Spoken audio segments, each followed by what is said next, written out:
If you keep receiving letters from bailiffs, then this video is for you if you are involved in any kind of debt. Now, first of all, I'm talking about England and Wales here, so if you're in a different jurisdiction, forgive me, you'll have to look up the local rules, but some of the same principles might apply. Now, I thought I'd do a quick video here because I just saw a comment which I thought would be easier to do as a quick video than to type it out, believe it or not. It said that a bill is over 10 years old, and I keep getting letters from bailiffs that I must pay the said bill, which is less than £470. Would I have to pay it or just ignore it because of how old the bill is? Now, this depends on a number of things. First of all, it depends on when you last made a payment or you last acknowledged the debt. The reason for that is that there is a standard 6-year limitation period for simple contractual debt or credit that you need to pay back. There are a few different caveats with that, which I'll come back to. However, if you've acknowledged or made a part payment of that debt within that time, then that time period will continue running again. And that is provided as protection to creditors under Section 29, subsection 5 of the Limitation Act 1980, which sets out the 6-year limitation period.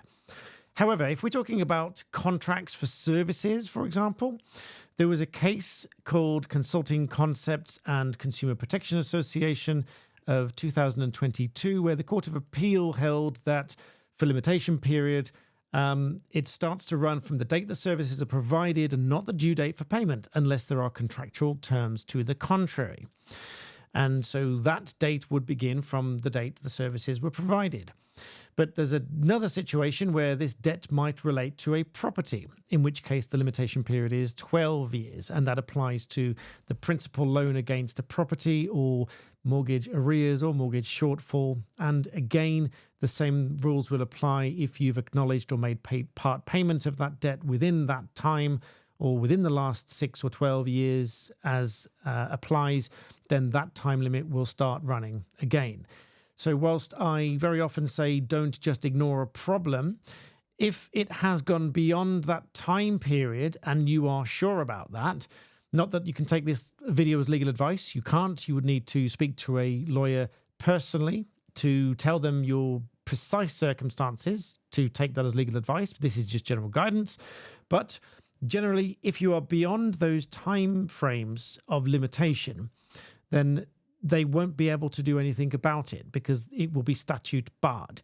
But obviously, it depends on your individual circumstances. So whilst I normally say don't ignore these things and talk to them, if they are beyond that time limit, then talking to them could be the wrong thing to do because it could restart that limitation period, which is why it emphasizes that it's important to seek formal legal advice. So this is guidance. Those are the general rules. If you have more specific questions, I can answer more specific questions, but they still can't be taken as legal advice. But nonetheless, if you found that interesting, please do hit the like button, subscribe, and as always, thank you for watching.